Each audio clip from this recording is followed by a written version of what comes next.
खंबे पर चढ़ करके लाइट को काटे नहीं।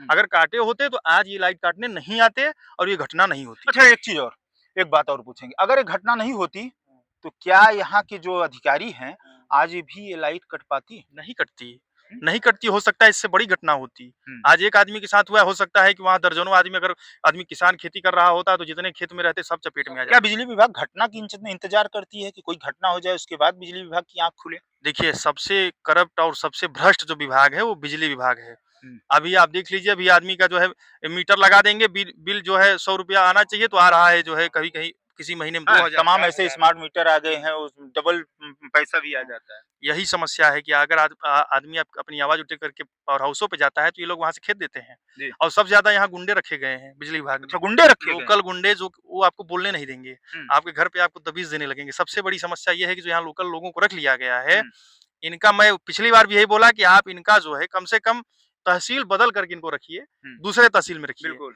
उससे इनकी गुंडाई नहीं होगी। जी। नहीं तो आप बिजली विभाग के खिलाफ आवाज़ ही नहीं उठा पाएँगे। आप वहाँ जाएँगे, वहाँ भी आपको यही मिलेंगे। हुँ, धमकाएँगे भी आपको हुँ। कि अगर आप बिजली विभाग के खिलाफ कुछ कार्रवाई करवाना चाह रहे हैं, फ़ोन करते मर जाइए, रात 6 बजे के बाद से ये लोग अच्छा, फ़ोन नहीं आपके उठाएँगे। नज़र में ऐसे कितने गाँव होंगे जो आज भी घटना का समस्या बना हुआ है? अभी तो सबसे पहले हमारा ग्राम सभा भवानीपुर है, आप वहाँ जाइए, वहाँ भी यही सेम सिचुएशन है। मतलब वहाँ पे भी बिजली विभाग ये इंतज़ार कर रही कोई घटना हो? ऐसे ही तार हैं।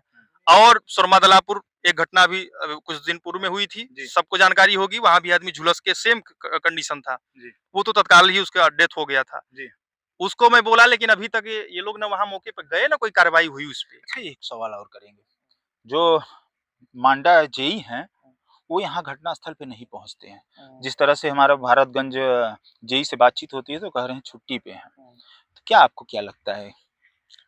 मैं जिस दिन घेराव किया था उस दिन भी जई साहब छुट्टी पे थे। हुँ, आज भी छुट्टी पे हैं। मैं कहता हूँ सरकार से कि इनको परमानेंट छुट्टी देकर इनको घर बैठा दिया जाए। अगर आपको छुट्टी ही जो है चाहिए, हुँ, तो आप परमानेंट छुट्टी लेके घर बैठिए। आखिर जनता के लिए आपको रखा गया है, बिल्कुल। आप काम पे आएँगे नहीं। हुँ, मैं 1-2 बार और गया बीच में, फिर उस समय भी मालूम चला कि वो छुट्टी पे है। हुँ, भैया, इतना छुट्टी सरकारी नौकरी में कौन देता है, मैं नहीं समझ पाता हूँ। फ्री का बिल्कुल। वेतन इनको मिल रहा है। हमारी ज़िम्मेदारियों के छुट्टी में बिता रहे हैं। हुँ। उस ज़िम्मेदारी का निर्वहन कौन करेगा जो इनके कंधों पे दिया गया अच्छा, है? कार्रवाई होनी चाहिए कि नहीं ऐसे जेई और एसडीओ के ऊपर जो नज़र नहीं बना रहे हैं ये लोग, कहाँ पे घटना हो रही है, कहाँ पे नहीं हो रही है, कहाँ संभावना है, इस तरह बिजली विभाग जो है उसको नज़र रखना चाहिए कि नहीं? मैं अभी एसओ साहब से बोला भी हूँ कि अगर इनके ऊपर एफआईआर नहीं होगा हुँ, और पीड़ित पक्ष को न्याय नहीं मिलेगा, हुँ, उचित मुआवजा जो भी है, हुँ, और उनको नौकरी नहीं मिलती है, हुँ। इनके ऊपर एफआईआर नहीं होता है, तो ये समझ लीजिए कि मैं घेराव करूँगा, मांडा पावर हाउस का घेराव करूँगा, ज़रूरत पड़ेगी तो इसी साहब का भी घेराव करने प्रयागराज जाऊँगा। ये समझ लीजिए, अब मैं छोड़ूँगा नहीं किसी को। जी। इसलिए कि ये भ्रष्टाचार, अनियमितताओं के खिलाफ